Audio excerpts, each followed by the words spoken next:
Yes, it is.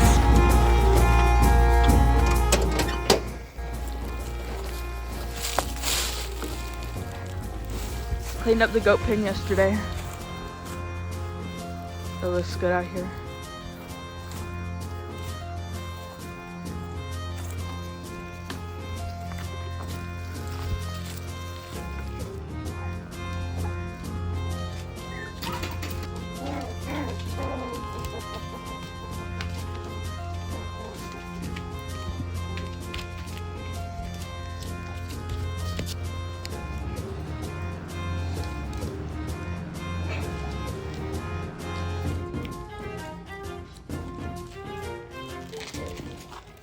So he's setting right now. He's setting, let's see, let's count.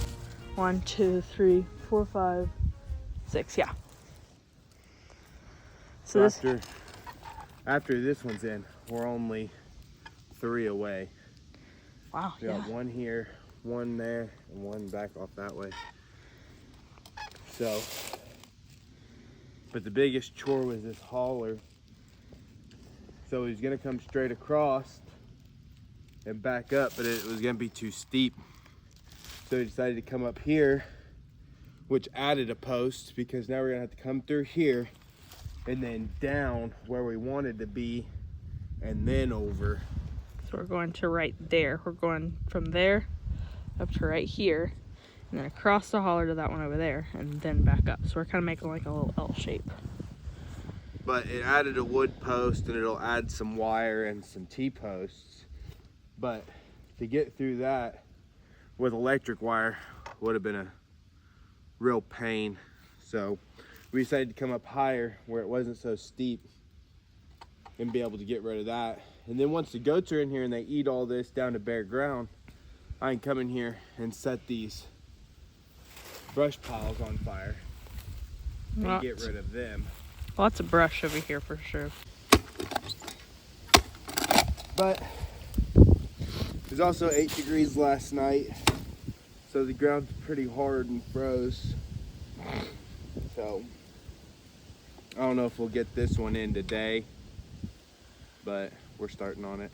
We have decided that we're doing 5 strands at 8-inch spacings. So be 8 inches off the ground, then 8 inches every after that, and it's like 40 something inches, 42 inches I think is what it came out to be. So that's gonna be our spacing, is 8-inch spacing, 5 strands. Make them all where they can all run hot, but more than likely we'll alternate ground and hot. Or I can turn the whole fence hot if I want to.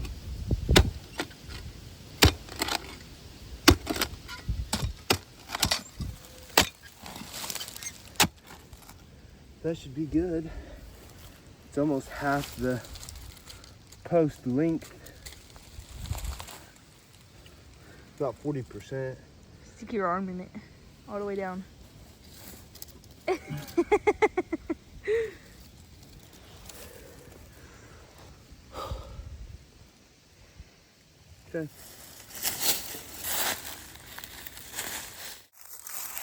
Sicko over here. Yeah, I got a stuffy nose. So we figured we'd come out here and show you guys our plans for the garden this year. So if you will show them. So our garden area had a bunch of trees. We had one there and a bunch that way. Well, that way. if you'll show that way. a bunch over there. So we've been working on thinning out all these trees to let a lot more light in. It's really hard when we had all these trees here. that would shade. So we went through and we cut a bunch of trees out, and now it's like really open now. It really, I mean, if you'll see, I don't know if you can really tell where we're at here, but there's the garden, and these are the little raised beds that we had. And there was a tree there. There was a tree right here, a tree right there, and a whole bunch more down in that area down there. And if you can see all of the wood piles that are all piled up, that is from all the trees over here. And it's opened it up like a bunch. There's no trees in this area at all anymore. So the garden's gonna love how much light it's gonna get. So we're gonna be building some raised beds.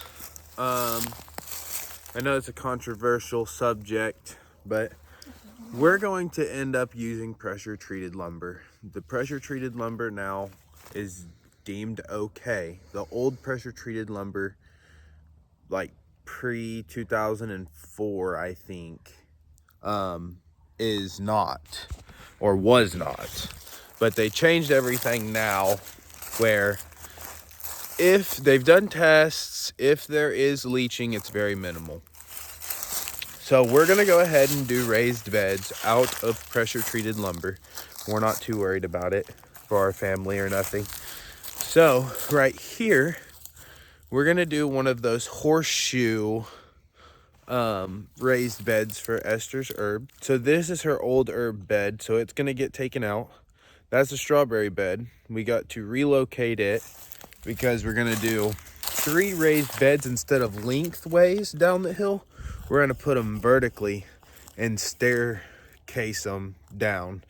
So for just this year, we're planning on hopefully getting this one done for the herbs and 3 more beds done, so we can do onions and carrots and some greens, like because we have a bunch of big plans for the main garden, but we don't really have anything drawn out on it yet, so we can't really show you guys that. But hopefully with everything that we did with the leaves, and then there's a big pile of compost there, hopefully it does pretty good this year. We are right here where this is cleaned up. I'm gonna get some cardboard from where I work, and I'm gonna cover this all in cardboard until about May. Then I'm gonna come in here and I'm gonna break soil, and hopefully by May it suppresses out all the weeds and the grass and everything. And this is going to be our big sweet corn patch, is what we are planning on putting right here. So, but on top of that, we also are doing a little patch of ladyfinger popcorn. Not really sure where we're gonna put that yet, because it's not gonna be a big patch. It's just gonna be a little patch. But it has to be away from this because it's popcorn. This will be sweet corn. And we will stair step them. So we'll probably plant the sweet corn 2 weeks to a month before we plan on planting the popcorn, so they don't try to cross-pollinate, but you still kind of got to worry a little bit about that. So more than likely, we're just going to try to put it somewhere else. We may try to do potatoes again this year. I know they didn't do very good last year. But we learned a lot last year. We're doing a bunch of the same stuff, but we're trying different things. So we did bush variety, green beans last year. We're going to do pole beans this year and do rope trellises to try to maximize space. Plus your pole beans, so what I have read, they don't just put out one big run and they're done. They continue all year. So hopefully get a lot more green beans, get better carrots this year, hopefully get some potatoes, and finally get corn. We have tried corn for 4 years. 4 or 5 years, and never had them get more than like waist tall. But I've done a lot of research, and they are a big nitrogen eater. And where I have always went wrong is I've hit them with compost and fertilizer when I plant them, and that's it. So there, you actually have to do that like 3 times through their life process to be able to get good ears and good corn. So hopefully this year will be the saving grace of it, but I don't know. We'll see, I guess. But we're on the way with the goat pen. That's right on track to be done when we need it to be. So that's about right on track. We're 3 wood posts from Being ready to put wire. I mean, there is certain spots that the posts have set long enough that they can be strung up here pretty quick. We kind of had to take a halt on everything, buying things, because of our vehicle situation. Both of our vehicles went down. Hopefully getting the truck fixed tomorrow. And then I got to get the car home. Got a family member that may have an engine that'll go in that. So hopefully get that fixed. But yeah, we just thought we'd let you guys know a little bit on the garden. Because that's coming up pretty quick. We got our Berlin seeds order in, so we should be getting that back. And then next week we will be buying our meat chickens, which we have decided to go with Pioneer chickens, which is, they're like a Turkin. It is a Turkin, but they're a Pioneer chicken is what they say. And they're kind of the best of both worlds because they're like a chicken, but they graze and forage really good like a turkey, which is good for what we like to do because we are doing chicken tractor on those. So we're gonna be ordering 25 of those next week, which should be pretty close to get us through the year, on top of our laying hens we need to process out. So we need to process out our laying hens because they're old. We've had them for about 4 years. So we were just talking about that earlier. We should have bought egg hen chicks in the fall and kept them all winter. So by spring, they would have been laying. We did not. So there's going to be a run of time where we will not be having farm fresh eggs. We'll have to buy eggs, but what are you going to do? Goats are doing good. Should be having a bunch of babies this year as long as everything goes the way that it should. But yeah, that's about it. Just chugging along and getting everything done and getting ready for spring. I can't wait for spring. I'm about done with the cold weather. I'm ready to get back to working and seeing everything growing again. So we're going to get new laying hens. We're going to get our 25 meat chickens. And we will be doing turkeys again later in the year. We're going to get them about July. Our meat birds will be done by then, so we'll be able to use our chicken tractor on them. So, but yeah, the orchard is coming along very, very nice. Yeah, here, I'll spin around and show you. So it's opened up this orchard patch quite a bit.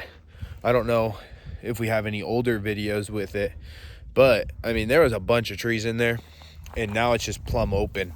And there's a couple more that's planning on coming out.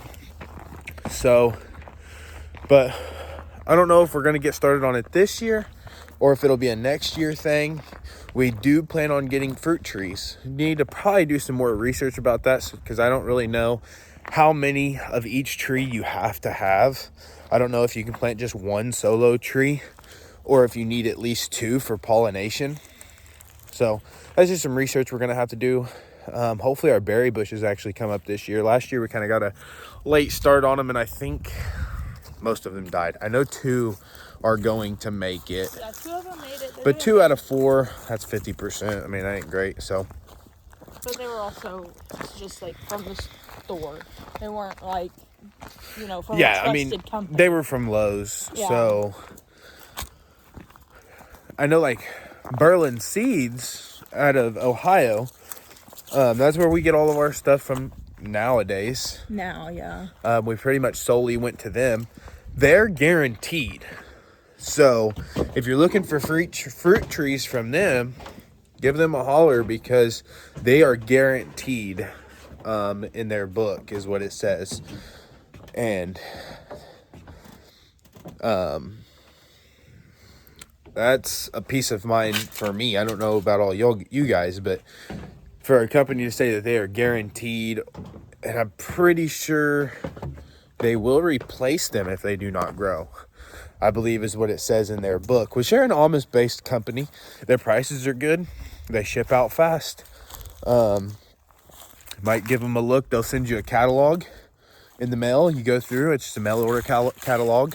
And you can go through and order a bunch of stuff. I mean, they got a lot. But that was our little TED Talk. Just a little bit with the garden, the plans on it. And we're going to be trying to do some compost a little bit different this year. Try and do some hot compost with yard clippings and leaves and our dry matter. So might see how that goes. Just stick around with us, and once spring hits, there'll be a lot more interesting videos than there are now. There's not a whole lot, so stick with us and we'll see you on the next one. So we're gonna be making some popcorn.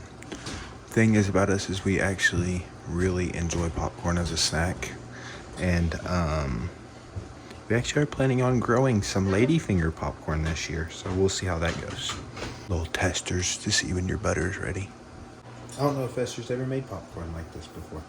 She's standing over there hiding. Hello. My mom made it like this growing up, but I never like personally made it like that. I watched her do it though. This was like the way that my dad did it growing up. So it gets away from using the microwave, which is kind of, we're learning is bad for you, I guess.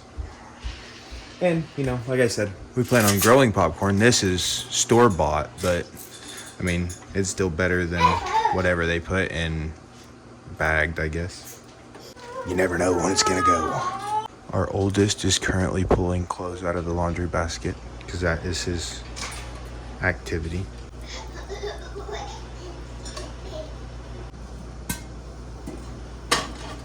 Popcorn! So now that my butter's hot enough, we're gonna go in here with a bunch.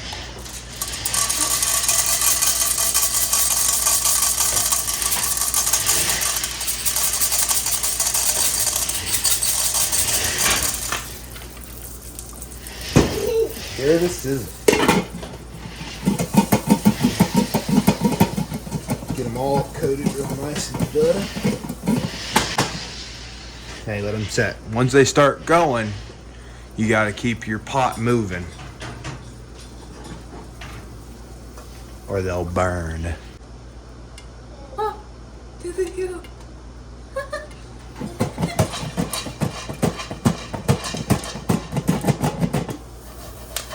Don't do that!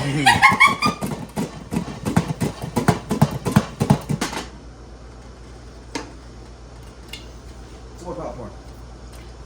You good?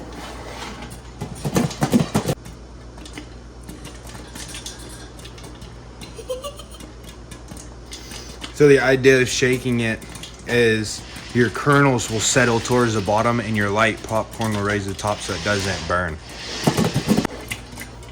But it starts to get pretty vigorous once they get going. And you can also do kettle corn like this. You can put some sugar in the bottom of it and then they'll get coated in sugar when they pop. Bringing back the old ways how it was done. But I mean, it's pretty vigorous because that popping that you see is the kernels from on the bottom. So I mean, you have to have a lid. You can still hear some kernels on the bottom, so just keep going. Oh. Okay.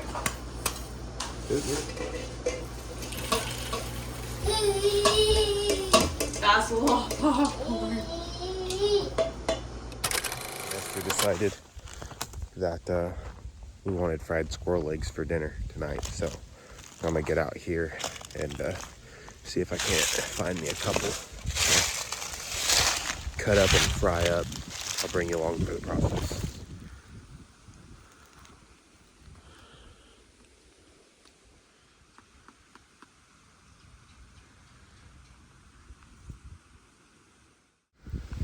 So, where'd he go? Oh, he's right there in that crook. There's one right there, but that is a chewing from Esther because that squirrel right there is a red squirrel. She calls them Fred. and I'm not allowed to hunt them. I have to keep those around. I like watching them. We feed the red squirrels, so I'm after gray squirrels, but that's hopeful that I'll get a couple because I ain't far out of the yard. So, well, I've been out here for a while now, and the only thing I seen was that one red squirrel. So, looks like we're having pork chops for dinner instead of squirrel. It's cold and it's windy, as you can probably hear, so they're probably denned up and not coming out. So, pork chops it is, no squirrel for dinner.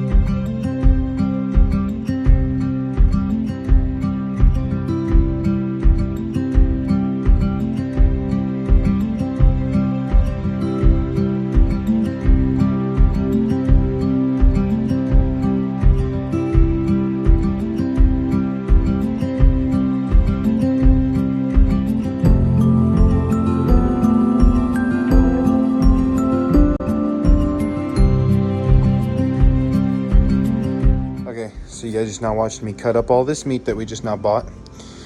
And just letting everybody know, like, self-sufficiency doesn't have to be from your farm.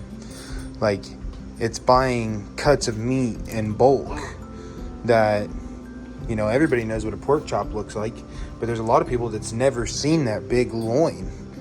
And just out of that loin, I got 12 nights of pork chops packaged in 3. And I mean, I cut them pretty thick too. Like, I mean, so I got 12 nights of those and a night's worth of just chunk meat, whether you throw that in a stew or something. So technically 13 nights of pork loin. And then out of this one pork spare rib, we have 3 nights worth of spare ribs and 2 nights worth of beef back ribs for a grand total of $44 for everything. We got 18 nights worth, like 18 dinners out of $44 for a grand total of $2.44 a meal. $2.44 a meal. So this amount of meat with the meat that we have in our chicken, in our venison, will hold us over for like 4 months. We'll be eating on this. So every 4 months we spend about $50 and kind of splurge, and then we're good for about 4 months. Sometimes 5. It just really depends. But this is what homesteading on a very low income looks like, because we are spending a lot of money on the farm and everything else. So this is just a little insight. I think we're going to plan a trip to one of our bulk shopping trips when we go to Sam's Club and we get all of our dry ingredients and stuff. So we're going to also do a video on that. But this is just the meat aspect. So the pork will eventually go away. This expense will go away. And then we really won't hardly buy any meat at that point. So